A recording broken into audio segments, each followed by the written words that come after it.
દર્શક મિત્રો, JP Gujarat news ચેનલમાં તમારું સ્વાગત છે। વડોદરા શહેરમાં છેલ્લા 2 દિવસથી દબાણ શાખાની કામગીરી હાથ ધરવામાં આવી રહી છે, જ્યારે આજરોજ ભાંડવાડા રૂપમ સિનેમા રોડ પર દબાણ શાખા અને પોલીસ સાથે રાખીને દબાણ હટાવવાની કામગીરી ચાલી રહી હતી। તે સમયે મુસ્લિમ સમાજના લોકોમાં રોષ જોવા મળ્યો હતો। હાલ જોતા એક જ કોમને ટાર્ગેટ કરવામાં આવી રહ્યું છે।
તકલીફ છે તમને? તકલીફ થાય છે એમના વિસ્તારોમાં ચોખંડી 4 રસ્તા, એનાથી આગળ પેલો સંગમ 4 રસ્તા, દુનિયાભરની મુક્તાનંદ પાસે દુનિયાભરની રસ્તાની વચ્ચે લારીઓ છે, કોઈ ઉપાડતું નથી। ખાલી અમારા મુસ્લિમ વિસ્તારોમાં જ આ ગરીબોને હેરાન કરી રહ્યા છે।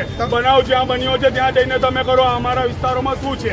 અમે અહીં શાંતિ છે, અમારા વિસ્તારમાં કોઈ જાતનો કોઈ ડખો નથી, તો બી આ લોકો અમને હેરાન કરે છે। આ જબરદસ્તી દુકાનની અંદરથી અમારી લારીઓ લઈ ગયા છે આ લોકો। તમે પહેલે કોર્પોરેશનને જાણ કરી હતી કે આજે આવવાના છે? ના, કોઈ જાણ નથી કરી અમને, કોઈ ખબર। અમે તો ઊંઘમાંથી ઉઠીને દોડ્યા છે બધા।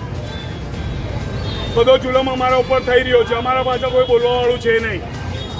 એક તરફી કામ કરે છે, બધું એક વન સાઈડ કામ થઈ રહ્યું છે સાહેબ। અમે આ દારૂના ધંધા કરી રહ્યા છીએ, અમે દારૂના એના ધંધા કરીએ।